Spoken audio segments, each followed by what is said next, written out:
Welcome, everybody. We want to start our barred from voting conversation as soon as possible so that everybody has an opportunity at the end to ask questions. My name is Abdi Lopez. I am co-chair of the Criminal Justice Issues team, both in Maricopa County for the League of Women Voters and also at the state level.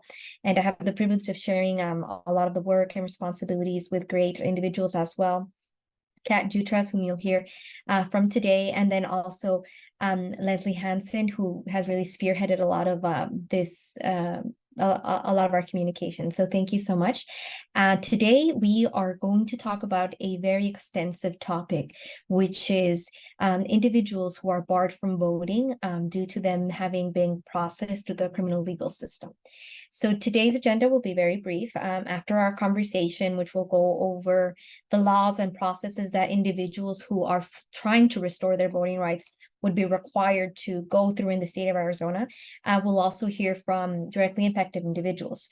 During the conversation, you're welcome to drop questions or comments on the chat. We'll try our best to get to them, but definitely toward the end, the open question and answer, you guys are welcome to unmute yourselves and just have a bit more of an open Q&A, and we'll try to get through everything that's in the chat if it isn't addressed during the conversation, and then we'll just share some opportunities for advocacy. How about we introduce our speakers and get started? Yeah. Wonderful. So we have with us Kat Jutras, who, as I stated, is a member of the League of Women Voters of Metropolitan Phoenix. And she's also co-chairing the state and county criminal justice issues team. She's also managing partner of a local rights restoration nonprofit, which we will definitely give you guys more information on later. And she served hundreds of individuals to restore their voting rights. We have also Dana Burns, who's the founder of A Permanent Voice.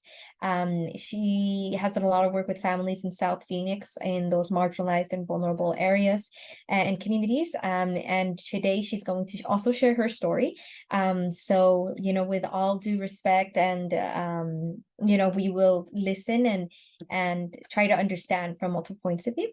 So very awesome. So let's get started. I'll stop sharing my screen so that we can see you guys' faces on Spotlight. Hi, everyone.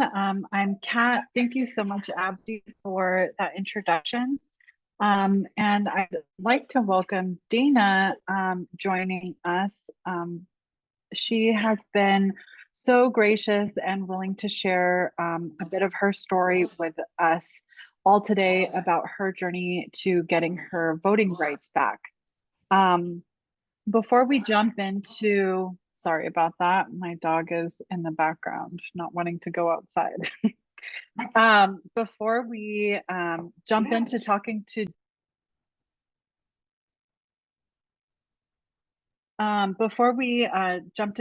Dana, I want to share some background information about voter disenfranchisement. So typically when we talk about voter disenfranchisement, it is in relation to people who have been impacted by the criminal justice system, who've incurred felony convictions in the state of Arizona, and are now barred from voting. This process looks different for every individual based off of their case and convictions, but approximately between 5 to 6 million Americans cannot vote because of felony disenfranchisement. 24 million Americans have felony convictions, and 8 states explicitly create conditions for rights restoration that are based on financial obligations. Arizona is one of those states, along with Alabama, Georgia, Florida, Arkansas, Tennessee, Connecticut, and Washington. Black Arizonans are disenfranchised at 4 times the rate of our population, of our state population. And we are still operating under laws that were written into 1910 Arizona Constitution that say, nor shall any person convicted of treason or felony be qualified to vote at any election unless their civil rights have been restored. So while we're in 2023, we're still operating as if we were in 1910. Currently, we have about 4.8% of our voter age population in Arizona that's disenfranchised. That's approximately 233, well, let's round up 234,000 Arizonans. 26,914 of those Arizonans are Black and disenfranchised, and 77,833 belong to the Latinx community. That's 7.3 of our Latino voting age population that's disenfranchised. To kind of give some background about what our laws look like in Arizona currently, if you have a single felony conviction and have been able to pay all your fines, fees, and restitution, you are automatically eligible to register to vote again, and your civil rights have been restored. If you have more than one conviction, that process is not automatic, and it's very difficult to navigate. So this process is not something that a lot of people can do by themselves. And very few people are actually informed about the process, where resources are, legal resources that can be acquired through financial means. Let's say you want to hire an attorney, can average anywhere between $1,500 to $2,500 a case with no guarantee that your voting rights will be restored. So there's financial barriers, there's legal barriers, there's information barriers, and there's systemic barriers within our Arizona system process that really makes it difficult for people to get back into society fully. On top of losing your voting rights, you're also unable to serve on a jury. You're also unable to hold any public office. So you're really disenfranchised from having a voice in the community when these things have been taken from you and are incredibly difficult to re-access without help. I do want to jump into the conversation with Dana now. Dana, maybe you can share a little bit of a background about how you, maybe why you want to have your voting rights restored and what that process has looked like for you. Well, thank you so much for having me. Hello, everyone. My name is Dana Burns. I'm born and raised in South Phoenix, Arizona. Wow, where do I begin? I'll tell you a little bit. My conviction stems from being in an abusive relationship, okay? And so doing the things that I thought was supposed to be done for the sake of love, that's where all of my trauma and everything began. That's when I was, I've been a resident of Tent City at one point in time, and also in Australia jail here in Phoenix. So what got me out of it is because I was tired of living that life. And I'm giving you this, everyone, because a lot of women in my community or from the African American descent, we're not educated and we want to be loved, right?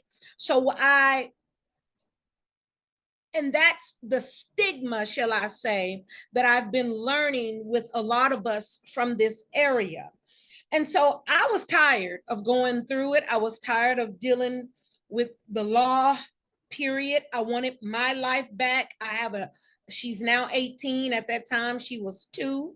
I have a daughter who, the reason behind A Permanent Voice. So I went and re-enrolled in school. I went back to South Mountain Community College, where I received 2 associate's degrees, went over to NAU, received a Bachelor of Science in Public Agency Management. Also at NAU, I have a Master of Education in Human Relations, emphasis on behavioral health. And that's how I found out about me as a codependent, because one of the internship was to go to NAs and AAs. And as I'm listening to these people speak, their hearts and their voices being used, and I'm like, that's me. That's a whole bunch of people that I know, right? So that's the gist of me. Now, permanent voice comes in where the state of Arizona, my daughter is not my biological daughter. Her mom died 1 month after she was born. I met her dad 6 months later. That relationship that turned very toxic, but I stayed for the sake of that child. I didn't want her in DCS. Fast forward to from 6 months, 11 years old, her dad was in and out of prison doing whatever. I kept that child, my family and I. When he's released from prison, state of Arizona takes her from me, rips her whole life apart. Yeah, and myself, right? So that's DCS at its best, baby. For 2 years, I fought to get that baby out of that system. She was abused and neglected by her father, her biological father. 3 months after she was removed from my care, he was in a felony flight from the police, weed in a car, meth in a car, loaded pistol, drunk driving on suspended license with the baby. She was 11 at the time in the car, and they kept her in his care. So I didn't have a voice in the juvenile court. I didn't have a voice in the family court because I wasn't blood related. So that's how I began learning to navigate through the systems. I wanted to go back and get my rights back because of this, because I was afraid, oh, if they check my background, they're not going to give this baby to me, you know. So I started, that's how me trying to get my rights back all started. And it's been a mess, a hot mess. And I am so, it's not even frustrated. I'm just like concerned about our systems here in Arizona, not just all the systems are wrapped up and we need some serious help. I started trying to go and figure out, how I get my rights back down at the library, the law library in downtown Phoenix. I visited there several times, talked to paralegals, talked to attorneys, and, they were ready to take my money. However, they weren't going to tell me I wasn't going to get my rights back because I have a restitution. I have a $30,000 restitution that no one told me about but Kat. Kat helped me figure this out. She said, now, Dana, you have two things. I can tell you with restitution, they're not going to give you your rights. And I was so grateful to know, and I'm so thankful to God for blocking all those who were about to take my money, knowing good and well I wasn't going to get those rights back. I've gone to individuals here in South Phoenix and they've been on the news as well, stating that they're going to give us our rights, within a day, that we can vote again. We get this confirmation, but mine never went through. And I thank God for that. But I am kind of leery because I've given this information, all of my information to this individual. And I'm thinking, so where is he doing with my social and my driver's license number, things like that? So, triggering. It's been real to me. It's a reality, and I know it's a reality for so many more people. And as Kat stated earlier, we were talking before everyone came online, I've learned to navigate through the system in my own way, to have a voice and ask for what I need as a community member or what my community needs. This conviction happened over 20 years ago. And here I am still without access to what I would really desire. And that's to be in office, run for office. We need a good mayor here in Phoenix. We need some council people in Phoenix who's for community. And that's why I go to these city council meetings, to speak for us who are afraid to use our voices. I'm not afraid. I'm okay with people knowing who I am, my background now. That can't stop what I've been able to accomplish over these last few years, right? And so what I've done, the same jail that I had to lay my head in, I've written a curriculum. It's called Shoot Your Shot. It's a mindful curriculum to help those who are in I call it a pause position.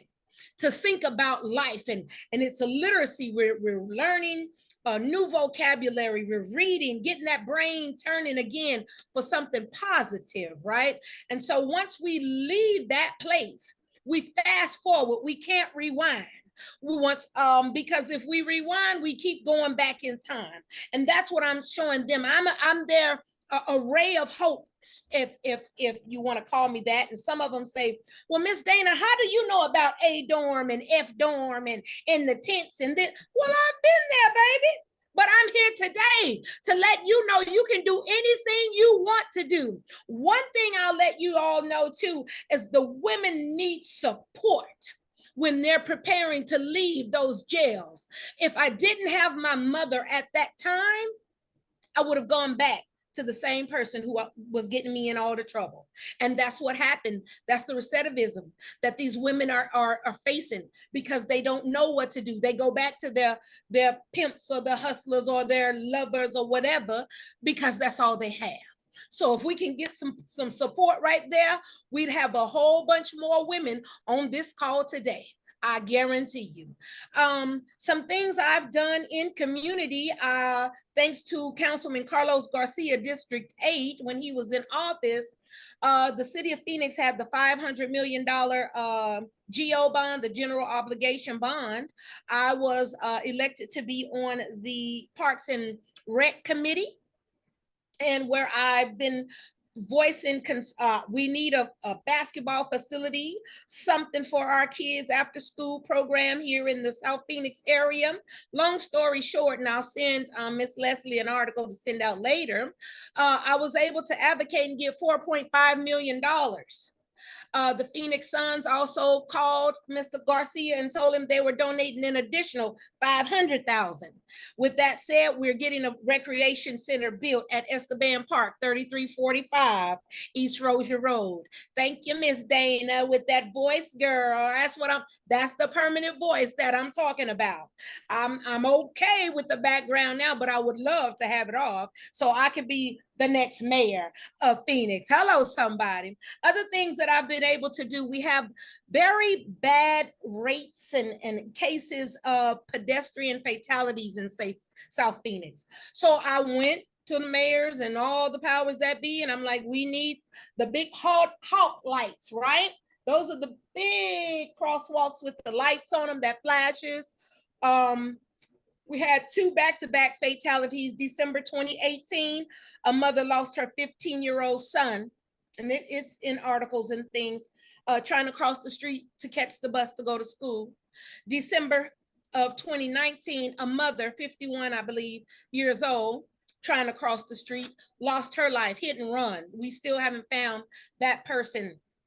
But I was able to get the city to give me not 1, but 2 of those big $250,000 crosswalks at 20th Street and Broadway in the honor of Miss Tanya Karim. We'll be honoring her legacy later this month with a light. They're gonna switch on the lights to light it up, let the community know it's ready to go.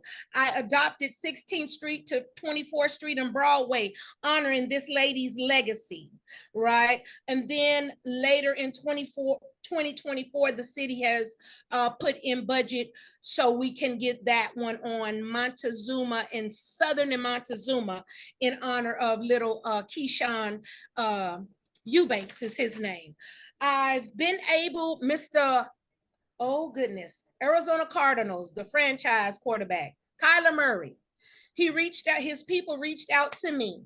I'll tell you, let me back up a little bit. The main thing that I do with a permanent voice, I work with senior citizens who are raising their grandchildren who've been through traumatizing situations. I do case management with these seniors, teach them about, educating them on housing etiquette, their rights as tenants. And we teach them basic computer technology and things like that. So Kyler Murray, the Cardinals reached out. They heard about what I do and wanted to be a blessing to some of the kids. You may have seen it on the news. Those are my kids that Kyler Murray took on a shopping spree earlier in the summer, just because. Well, and Dana, I just want to say, the list of things that you have done is incredible and astronomical and above and beyond what I would consider like a normal, regular citizen to do. And this is what you've been able to do without any civil rights.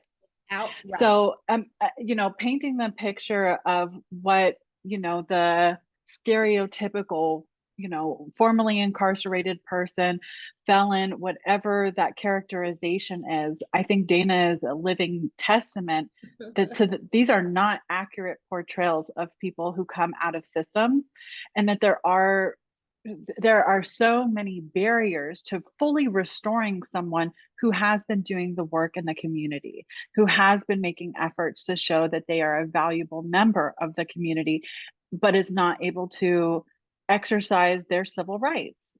And that way, I've always thought that is criminal.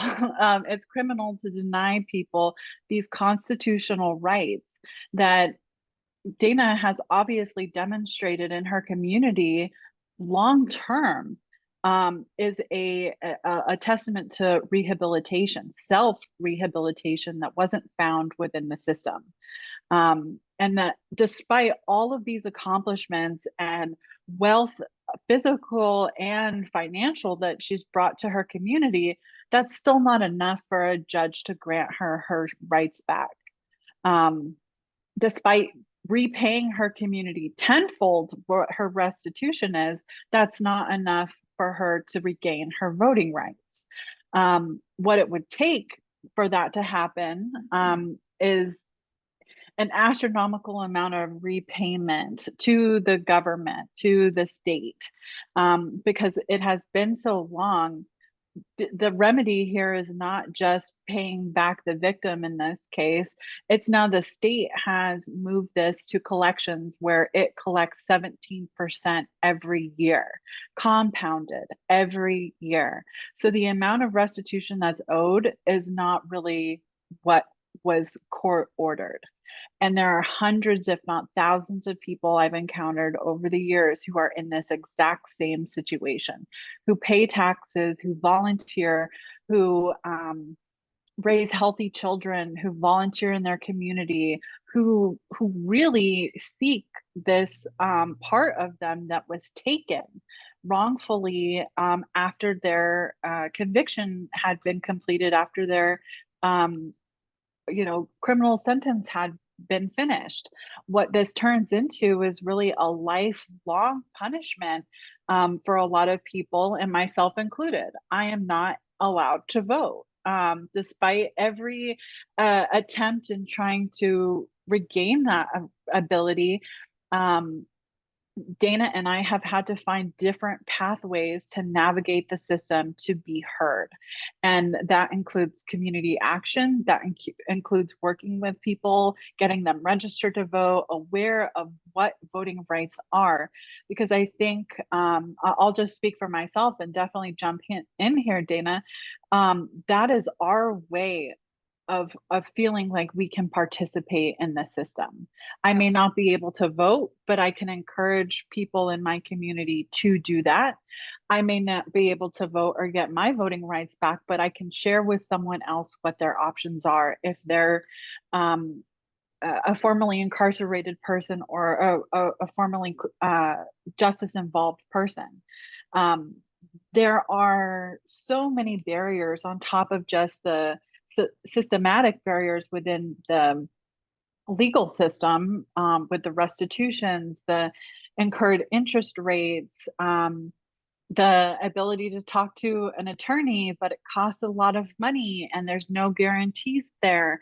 Thinking about the things that returning citizens from prison or jails have to deal with, the primary focus isn't voting. It's finding housing, employment, food security, thinking about those things. Voting takes a back seat a lot of times until we get to a more stable place where we realize we haven't been made whole in this process. Despite us repaying all of our time and energy to the system, things are still being taken from us.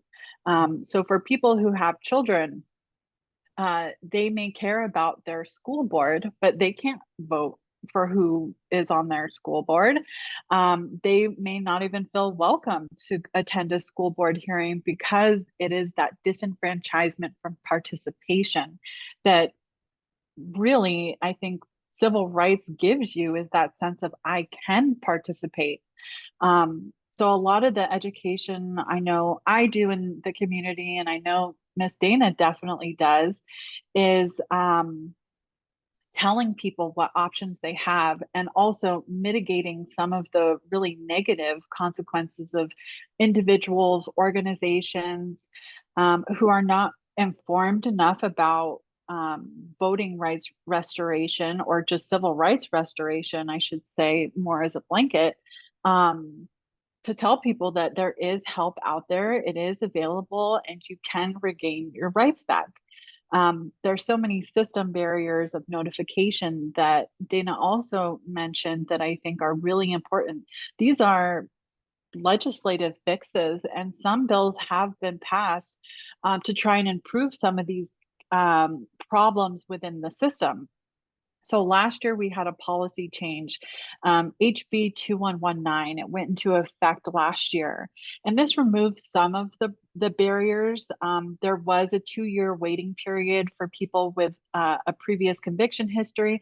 They would have to wait 2 years from their absolute discharge date to be able to apply for the process. So if you're getting notified the day you're getting out that you can't do anything to get your voting rights back for 2 years, what's the likelihood you're going to remember 2 years later that you can do something? When you have to think about employment, housing, food, transportation, restitution, fines, fees, probation costs, all of those things become way more important than this maybe one-time notification you're receiving from a probation or parole officer. There was also a certificate people had to request called a certificate of final discharge. You would have to contact the Department of Corrections and make a request for this and file it with your petition. There are a lot of personal issues people have with reaching back out to systems that incarcerated, abused, or neglected them. So even that process is a barrier for a lot of people to do that outreach, to get the information, to find the right form, to mail it to the right person. Some of these things have been remedied, but some of them have not. Even though there are legislative amendments that have removed this 2-year waiting period, and now they say you don't need it. Clerks across the county, across 15 different counties, have not updated their rights restoration petition forms to say you don't need to go through all these hoops. When I first started working with Dana, she had randomly called me almost by accident and had somehow stumbled onto the right person who would be able to answer some of her questions. And, through looking at some of her case information, we were able to make some determinations and share information with her on what her options were. Unfortunately, there were still barriers, even despite having this information. The petitions filled out that ultimately limited Dana's ability to go through the process. And like Dana mentioned earlier, there were nefarious characters within the community who were soliciting rights restoration within 1 day. The process is solely handled through the court system and can take anywhere from 6 to 8 months. So people who were being told this information were giving up their personal information about their social security, driver's license, a home address, phone number to people who were illegally registering people to vote. So these problems that were compounded in the community of distrust for the system, distrust for institutions, distrust for individuals offering these services is a very real barrier that people have to deal with who are returning citizens on a regular daily basis. And it's really through, oh, go ahead, Dana. If I can speak to what you're saying, it's a trigger to a lot of us here. And I'll be partnering with South Mountain Community College, Maricopa Community College District, as well as CSSJ, Crime, Survivor, Safety, and Justice organization. We're working to bring a trauma recovery center to the core of our community. And one thing I want to implement with that center are for those of us who have been affected with, not having our rights and things like that. But we will have the right people in staff. Free Arizona will be a part of the resource that we have. What we're asking South Mountain is for space for us to bring all of our resources together, one-stop shop to help all of those in situations, whatever it may be, trauma-informed care, those who are coming out of the jails or whatever, help them in the process of getting their lives back together. They'll have education right there on campus. They have counselors on campus. They have everything that they'll need will be right there on this campus. And my vision and goal is to implement this on all 10 campuses of the Maricopa County Community College District. So, and legislature, they're backing CSSJ with the money. CSSJ goes and they advocate and grab hold to the funding that's there. And y'all put up the good prayers for you, girl. But if all goes well, that'll be $3 million coming in to this trauma recovery center. Right. And that, legislation is really what's allowing that opportunity, is the funding being appropriated back into the community for community-based solutions. Because what we've seen historically is that Arizona has made it incredibly difficult for anyone to navigate this process. You need the right resources to be able to do it. As an example, a client of mine committed a crime back in the 70s, a single felony conviction.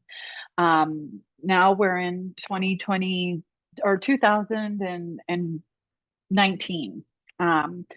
And we have this conversation and he shares with me his information. We do some research and he could have been voting years ago. He waited more than 40 years to get his voting rights back. He just needed to register to vote. No one had told him that the law had changed and that he was eligible to vote. So, this education information that Dana is sharing is so vital, because there are thousands and thousands of Arizonans who are probably eligible to vote again and have their civil rights restored, but don't know. So to have these community-based resource hubs where everything's a catch-all, they have someone to talk to, there's somebody there who's an expert in the law, to be able to share, hey, you can just register to vote. I know this individual has voted in every election since his voting rights have been restored, and he saves stickers and puts them on his computer. This is someone who had made attempts in the past and was basically shut down because they didn't get the right information. They were never notified. And this is not necessarily accessible information, especially for our older citizens who may not have access to technology or even know what to research to see what laws have changed. There's so many learning curves in there for people as they're coming out of systems. And this individual had been out for 40 years and hadn't gained the correct information to know that he could have voted a long time ago. So to be able to connect with people who've been doing 10, 20, 30 years in prison and come out and have repaid their debt to society and can now be connected with the right resources, their likelihood for success is so much higher. There are quite a few studies that show people who vote and participate in community are less likely to recidivize. So when we think about our recidivism rates in Arizona, they're about 50%. 1 out of every 2 people is going to go back into a correctional system.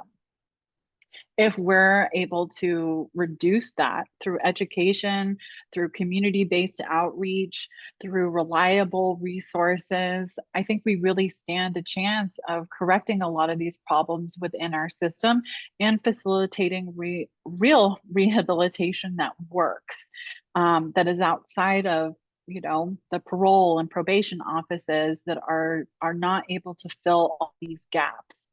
Dana, one thing I do want to ask you is, how often do you run into someone who wants to vote but can't? That's a daily basis, sweetheart. And that's what I do. And it's so sad. Oh, so I'll tell you this, I'll be partnering with South Mountain Community College's Criminal Justice Department, right? And so the director has gotten me involved in a network and things like that. And the people are a lot of people just like myself. That's the first thing they want to know. So how do we get our votes back? I'm like, I don't even have mine back, but I'm figuring it out, you know? So, but that's just it. People think because of the things that I'm doing that I have my rights, but I don't. But I refuse to I won't allow it to be a burden or a hindrance to what I'm trying to do to better my life, to help other people better their lives as well. Kat, you talked about a little bit about the community rehabilitation networks and things like that on a monthly basis, and I'll invite you all out. I'm doing my best to bring law enforcement in front of community so we can try to figure out these better relationships so we don't keep putting community in these straits or these crazy situations. So I started off, I partnered with the Department of Justice, United States Attorney's Office, District of Arizona. We started in July of this year, and we come together for a listening session. And we're basically, we got some tough topics. I don't think they're that tough, but we put them in the hot seat. And we want to talk to you. And we want you to hear from us, right? So we had DOJ in July, August was FBI. And then this month we had Maricopa County Sheriff's Office, and we talked about the mistreatment and mishandling of our people when they're incarcerated. You know, it's a lot. And then next month we'll be meeting with the Phoenix PD, and I invite you all to come out and be a part of this. My whole thing is, everybody, like I said, if we can connect and get these relationships built with these agencies, call Miss Dana when you see little JoJo out there acting a fool. We don't want to get him in trouble. We don't want to keep putting us in the system. Let's figure out a way to prevent it and intervene in those type situations. And let us as community police our children and things like that. And we as community work together with these agencies to decrease what we have today. When it comes to voting and things, you know, we won't have this situation if we can regain these different networks and relationships. Exactly. And one thing about this process that we've noticed as an organization at Free Arizona is we have worked with fathers and sons, sisters and brothers. We're seeing generational incarceration, and it's horrific to see, because we're seeing what disenfranchisement does intergenerationally. When one family member is incarcerated and is not a part of the community, is removed from the community, the likelihood someone within that family is going to fall into that same pathway is extremely high. So we've been able to, by our referral system, for our civil rights restoration and our other legal navigation services, is to recognize that folks coming from all different communities statewide are experiencing disenfranchisement throughout their family. So it's so important that we start looking at the community level of how can we reduce this? How can we identify solutions? And can we really address some of these problems and over policing and these other issues that we identify within the criminal justice system as things that we can remedy ourselves. But so much of that happens at the legislative level for the right people to allocate the right funding. And that makes it difficult for people who are directly impacted to participate when we're still working at the education level. We're still working at the outreach level. We're still looking at the funding mechanisms to be able to do this. That's one of the largest challenges in this work, is that there are entities, there are nonprofits who do rights restoration work. What happens though is that these organizations are running at full capacity all the time because the system needs are so high. Some organizations require you to have a certain income threshold. So you need to be this level above the poverty level or below as far as your income to get help, or you're put on a wait list of where you may not hear anything from anybody for months, or your phone call may never be returned. You just have to consistently call.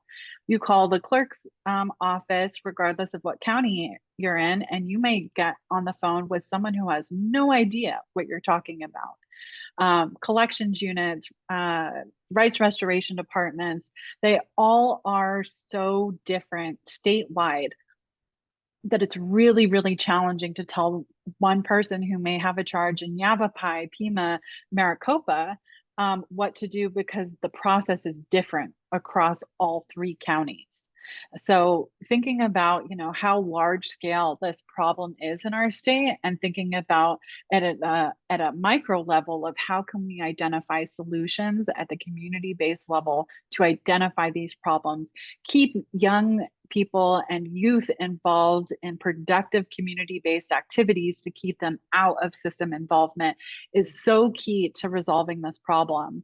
And the work Dana does, I think, is just outstanding. And I've had the privilege of attending her events. I went to the one with the Department of Justice.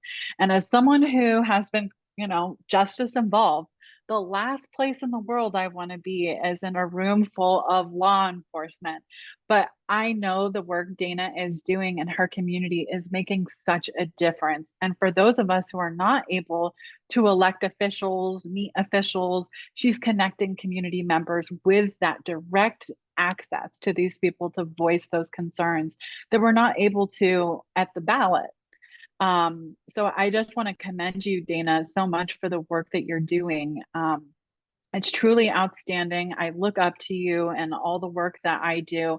I hope we can model that work within our Justice Committee and the League of Women Voters, and in the work I do outside of the League with my own nonprofit and my colleagues, and just in the community.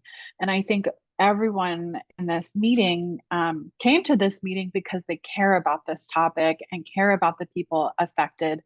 And it's important to recognize that systems of harm continue. They are perpetual cycles unless we break them. And while voting rights may not feel like the most important topic for everybody at all times, especially in an awful election year, it is for so many people who have repaid their debt to society through incarceration, through jail, through these systems of oppression, and now are looking to contribute their vote, contribute their effort, their time, their ability to serve on a jury. They're looking to be made whole again, and those systems that are so difficult to navigate could be simplified through support, through legislative actions, through letting your representative know, hey, I need you to look into this issue for us.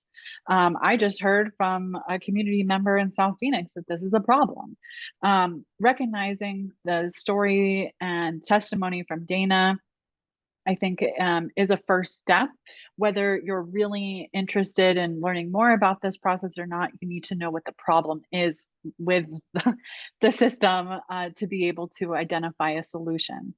So we have quite a few questions in the chat. I'm gonna turn to that first. Abdi, would you like to facilitate those questions Sure, for yeah, us? I can. Yeah, I'll jump in. So one of the first questions are people notified that their voting rights have been impacted by a conviction? Um, Sometimes. They should be. At the time of conviction, you're usually given some documentation telling you, what your plea agreement is or what your terms and conditions are.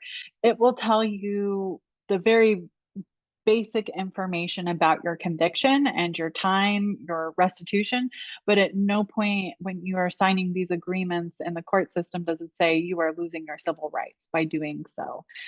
Notification typically happens after, when you are meet with your parole officer, probation officer. They're supposed to notify you. The Department of Corrections is supposed to notify you, but this is a breakdown and it is not happening to my knowledge. And I do work with people who are coming in and out of prison on a regular basis and people who will never leave. So I have not heard that that has been instituted, this notification system. Wonderful. So the next question would be, are there any resources for financial assistance to cover restitution or legal services? That's a great question. There are not.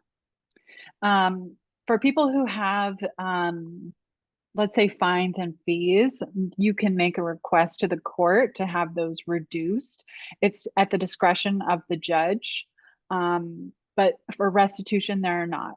By statute, actually, the state of Arizona can charge you up to 10% interest, as long as that is being managed through the county collections units. And then once it is transferred to a third party collection agency, and let's say you lose your job, you get behind a few months, they refer it to a collection agency, that amount now goes to 17%.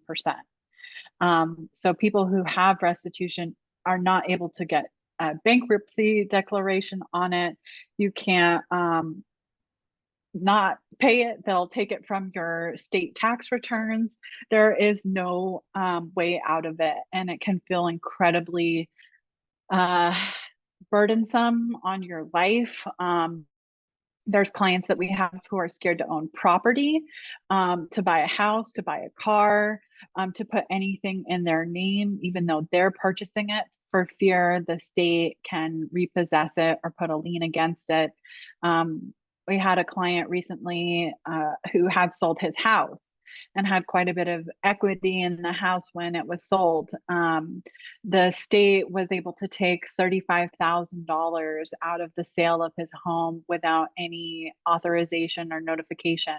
So, he's going to try and fight to get that back, but it's very unlikely given that he had an outstanding restitution. So there are no court remedies for this. There are no state-owned agencies that support restitution repayment. I know that there are some kind of beta versions of financial support that are being tested in Pima County for juvenile offenders, but there is not any for adults in the state of Arizona. And that's So there's the I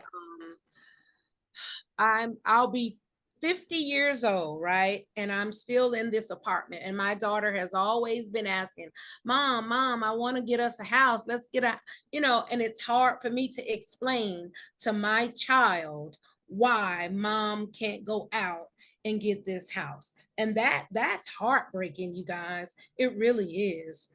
So now I'm working with her to make sure she's in college and working in things to get her credit up to par. And that's my mindset, is that when we do go out and get a house, I'll have to get it in her name. But that shouldn't be. It really should not be. wonderful. And Kat, to whom should we advocate to stop the process of preventing this restitution to go into like high interest collection settings or agencies? So this is a big question that I've been having with my colleagues at Free. We've been working on a criminal debt report to really dig in to find out more about how these third-party agencies are selected, what kind of contracts do they have, and there isn't a ton of publicly accessible information about this. So honestly, I think the first place to start is with your representative, asking them more about how this is determined, because I believe determined by the courts and within the people who work within the court system, administrators, not judges or attorneys or anything like that, but these are administrative decisions within the court systems. Representatives may be able to make some kind of legislative fix here within the statutes that say, hey, we're capping interest at this amount and they cannot be referred to third-party collections. Something like that would be so life-changing for people.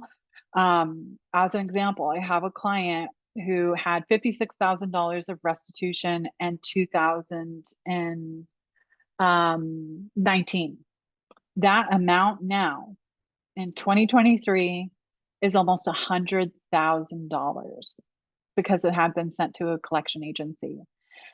I mean, they haven't won the lottery. They don't play the lottery. The chances of them paying that off with this compounded interest is slim to none, and they've just given up.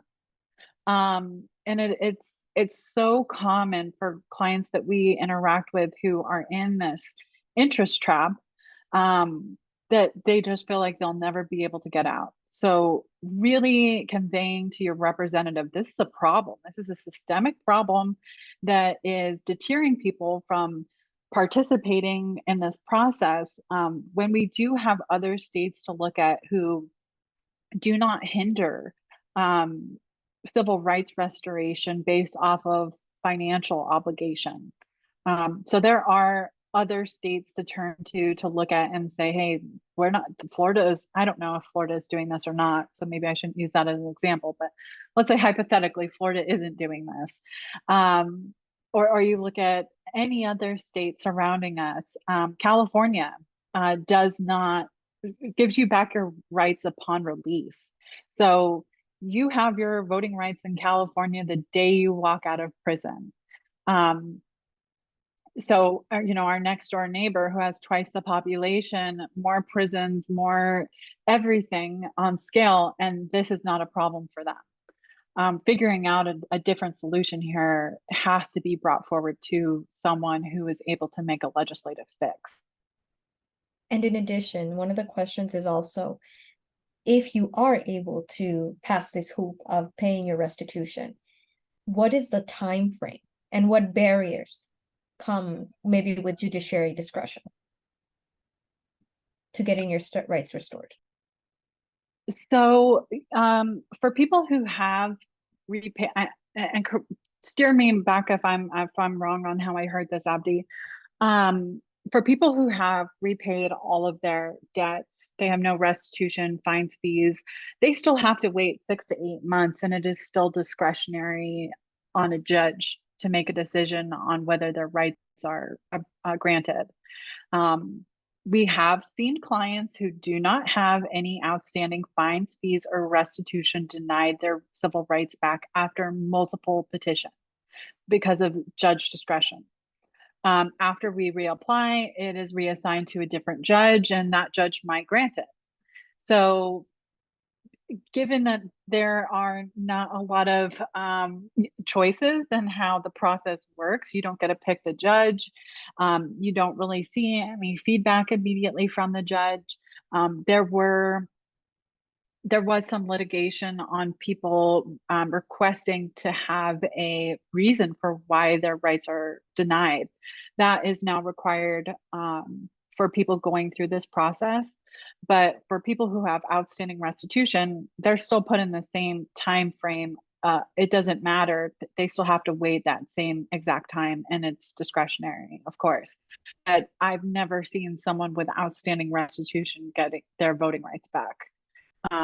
Even on cases, let's say they have multiple cases and one of those cases has restitution on it, the other one doesn't. I've seen a judge deny both of those petitions just because they have a financial obligation. That also curtails into people who are seeking set-asides or second chance certificates. That would allow somebody to not be kicked out of their housing because of their conviction, or unable to obtain licensure for a job in healthcare or childcare or anything that would require state licensure. So this barrier, it really creates other barriers, because people are stuck in this kind of loop process of, well, it might be a judge who gives me back, well, this one won't, but maybe I get another one. And until that obligation has been met, there's really not a lot of point to doing it. Wonderful. And before we have our final comments, we have about 5 more minutes. I do want to intervene and just say that the league is continuing this conversation in the future, and we want to invite you to join us. We actually received a grant from the League of Women Voters US to be able to disseminate educational forums such as these, and the direct service providers that can actually, you know, sit with these directly impacted individuals and guide them through this 8-month process, through these appeals and whatnot that could be required. So we invite you to share our information as it becomes available. I know it's been shared in the chat as well. There's a QR code, and we have these printed in as bookmarks. We have many of them that we can share. We also want to be able to share the current organizations that you heard about today: freeaznow.org, a direct service provider for the directly impacted individuals, permanentvoice.org, and I think it's a community, right, that is trying to advance, and they need as much support as possible. So those resources are there. And we also invite you to join us, even if we have to wrap up real quick. This conversation and this work, as you hear, is in multiple levels. Policies that need to change, and the law needs to change. So we invite you to join us. There's our contact information. You can jump in the hoops in the topics of policing, organizing these forums, trying to provide feedback on county practices and policies with the criminal justice issues team at the county level. You can contact Leslie Hansen. There's the information on the screen. Or if you're more interested on changing the law and some of the requirements that would be allowing judges to just this discretionary way of deciding, you're welcome to contact me or Kat. There is our contact information. And without further ado, I want to give it back to some final comments for our speakers. And thank you, everyone. You're welcome to keep adding questions in the chat, and we'll get to them, if not now, in the future. Thank you. Kat? Yeah, I just kind of want to say that this process, when I started looking into it, there was no laid out path. There was no roadmap, and that was almost 8 years ago. So to think back that we're dealing with cases that go back upwards of 40 years ago, when there definitely was even less available resources and information, and looking back at 20 years ago, that Dana had mentioned, we're seeing this is a multi-generational problem, and it can be very easily remedied, I think, through advocacy, through your representative, regardless of who that may be. Regardless of where you live in this state, there are people in Arizona who are justice impacted or felony disenfranchised all over in every single county. If it was just in one county, then this would be maybe less of a problem and easier to fix. But it is going to take long-term commitment and advocacy to move this issue. But there are tons of things that you can do through staying engaged with Dana's organization and the league for these opportunities to learn more about advocacy issues like this, and remedies of even what the process looks like. We do trainings on those for people who are interested in volunteering and helping people restore those rights. Those are typically long-term commitments, just given that it takes anywhere from 6 to 8 months for someone to get their rights back.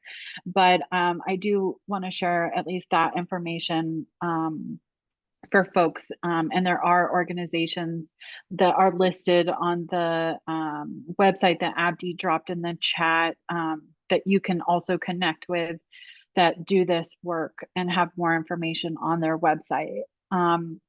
If there are any more questions, I'll definitely let Dana close it out with anything else you'd like to say. I'm just grateful. I'm truly grateful. I've been praying for an opportunity to get my story and my voice heard in front of the right people. And I really believe that God is moving and doing what I need to do to make it happen. I've done what I needed to do, paid my debt to what I was supposed. Let me live. That's all I want to do, and allow me to help others to live in their greater years. So I really appreciate this organization, your organization, Kat, and to the I'm looking for the name of it. League of Women LWV. Voters. I'm so grateful for you ladies. Thank you so much. If you ever want me to speak anywhere else, call me, let me know. I love it because I am a permanent voice. I really am. And I'm going to continue to do so. Thank you so much. Well, thank you so much to you, Dana. You're welcome to join the league. Everybody else here present, you're very much welcome to follow us, and we can, in all of our talents and interests, unite to bring reform to this topic. So without further ado, I want to close. I know we're being recorded, so please feel free to contact us with further questions, and see you guys next time. Thank you, everybody.